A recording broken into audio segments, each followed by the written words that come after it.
देखा गया है यहाँ पर नरसंहार हुआ है और इस प्रकरण में आप क्या कहना चाहेंगे सर?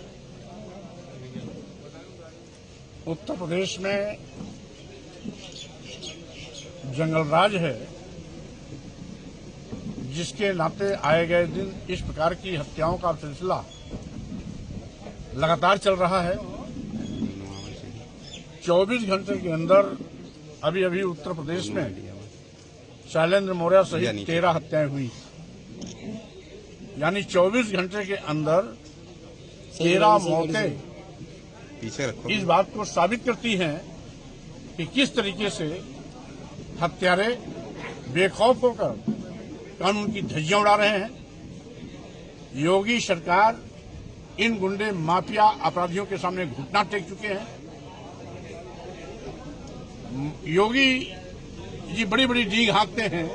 नहीं मंत्री जी, एक बात आपसे पूछना चाहेंगे। किसी को स्वर्ग भेजते हैं, किसी को पाताल भेजते हैं, लेकिन अगर उनकी बिरादरी का कोई गुंडा माफिया अपराधी है तो सत्ता के गलियारे में उसका सम्मान किया जाता है। और यहां पर भी हत्यारा माननीय मुख्यमंत्री की बिरादरी का ही सर्टिफिकेट लेके घूम रहा है। इस तरीके से अगर कोई गरीब घर का, कोई एससी समाज का, कोई दलित समाज का, कोई पिछड़े समाज का व्यक्ति अगर छोटी घटना कर देता है, उसके घर में बुलडोजर चली जाती है।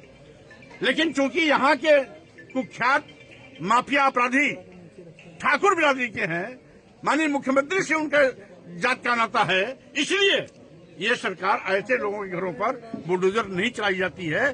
और यही कारण है कि जो सरकार भेदभाव कर रही है, कानून के साथ भेदभाव कर रही है, लोगों के साथ भेदभाव कर रही है, इंसाफ देने में, न्याय देने में भी भेदभाव करती है, उसी कारण गुंडे माफिया अपराधी बेखौफ कानून की धज्जियां उड़ा रहे हैं।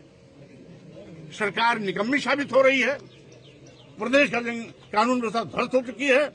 प्रदेश जंगलराज में तब्दील हो चुका है। 24 घंटे के अंदर 13 हत्याएं इसके जीते जागते उदाहरण है। मंत्री जी, एक सवाल ये है, ये क्या सजाती होने के नाते ऐसा कुछ हुआ है कि आपको लग रहा है? स्वाभाविक रूप से अगर जितनी भी घटनाएं होती हैं, 90% हत्यारे ठाकुर समाज के हैं। समाजवादी पार्टी के गुंडाराज को भी योगी सरकार का गुंडाराज बहुत पीछे छोड़ दिया। आज योगी सरकार में नित्य प्रति दलित समाज, पिछड़े समाज, अल्पसंख्यक मुस्लिम समाज के किसी न किसी नौजवान की हत्या, बहन बेटियों के साथ बलात्कार दुराचार की घटना होती है। न्याय मिलना दूर, एफआईआर लिखने में आनाकानी की जाती है। आज पुलिस और गुंडे माफिया अपराधियों की गलबहियां चल रही है। जैसे कि आज इस शैलेंद्र मौर्य हत्या की घटना में जैसी की जानकारी मिली परिवारी लोगों से पूछताछ के बाद कि हत्या करने की धमकी पहले मिल चुकी थी, यानी स्थानीय कोतवाली को इस प्रकार की सूचना थी। अगर इन हत्यारों के खिलाफ धमकी के सूचना के बाद कानूनी कार्रवाई कर दी गई होती तो शायद शैलेंद्र मौर्य की हत्या नहीं होती। मंत्री जी, एक क्वेश्चन है। माननीय योगी जी कह रहे हैं कि जीरो ट्रांसलेशन हमारी नीति है कि कहीं पे अपराध नहीं है। क्या सब ढोंग है, ढकोसला है, योगी जी का बड़बोलापन है। गुंडे माफिया अपराधियों के सामने घुटना टेक चुके हैं और साथ ही साथ 24 घंटे के अंदर 13 हत्याएं। क्या यही जीरो टॉलरेंस है? आपसे एसपी साहब के पास एसपी साहब ने क्या कहा? उन्होंने कार्रवाई के लिए आश्वासन दिया है, लेकिन अभी तक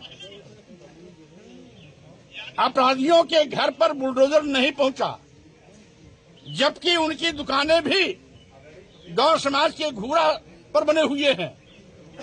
अगर यही काम कोई अन्य द्वारा किया गया होता तो अब तक बुलडोजर चल गया होता, घर भी जमींदोज हो गया होता, दुकान भी जमींदोज हो गया होता, अपराधी भी गिरफ्तार हो गया होता। लेकिन यहाँ पर मुरुवत क्यों?